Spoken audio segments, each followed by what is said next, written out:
بسم اللہ الرحمن الرحیم۔ معزز خاتون حضرات، السلام علیکم ورحمۃ اللہ وبرکاتہ۔ کسی کے ساتھ قتل میں معاونت کرنا کیسا ہے؟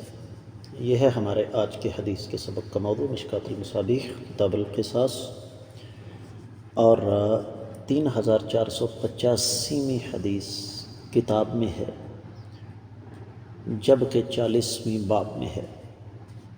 الفاظ یہ ہیں: وعن ابن عمر رضی اللہ عنہ عن النبی صلی اللہ علیہ وسلم قال اذا امسك الرجل الرجل وقتله الآخر يقتل الذي قتل ويحبس الذي امسك، رواہ الدارقطنی۔ معزز خواتین حضرات، میں سب سے پہلے آپ کی خدمت میں عرض کر دوں کہ مجھے تلاش کے باوجود سنن دارقطنی میں یہ روایت نہیں مل سکی۔ اس کا مطلب یہ نہیں ہے کہ یہ اس کتاب میں ہے نہیں، لیکن تلاش کے باوجود ملی نہیں۔ روایت موجود ہوگی۔ جب میں نے اس حدیث کی تحقیق کی تو بعض اہل علم نے اس کو ضعیف قرار دیا، لیکن اکثریت نے اس کو صحیح قرار دیا۔ خاص طور پر شیخ البانی رحمۃ اللہ علیہ نے ہدایت الروات میں اسے صحیح قرار دیا ہے۔ اسی طریقے سے اور بھی اہل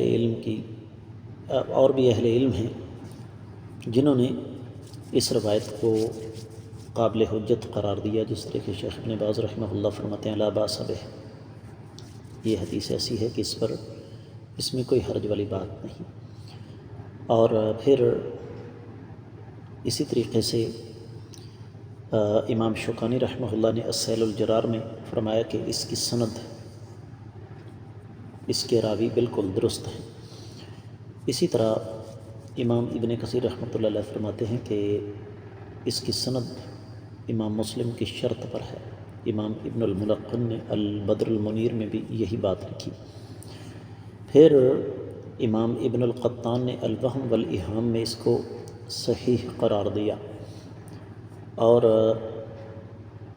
اسی طریقے سے دیگر محدثین بھی اس کو قابل حجت مانتے ہیں۔ تو حاصل کلام یہ ہے کہ یہ حدیث قابل حجت ہے۔ ترجمہ اس کا یوں بنتا ہے کہ سیدنا عبداللہ بن عمر رضی اللہ تعالیٰ عنہما سے روایت ہے کہ نبی علیہ الصلوۃ نے ارشاد فرمایا، جب ایک آدمی کسی آدمی کو پکڑ کر رکھے اور دوسرا اسے قتل کر دے تو قاتل کو قتل کیا جائے اور پکڑنے والے کو قید کیا جائے۔ یہاں سوال یہ ہے کہ پکڑنے والا معاون ثابت ہوا ہے، اس کو کتنا قید کرنا ہے، کتنا عرصہ؟ تو یہ فیصلہ قاضی کرے گا، یہ فیصلہ حاکم وقت کرے گا۔ میں امید کرتا ہوں کہ آپ کو یہ حدیث اچھی طرح سمجھ آ گئی ہوگی۔ اس کے ساتھ ہی آج کے سبق سے اجازت دیجیے۔ السلام علیکم ورحمۃ اللہ وبرکاتہ۔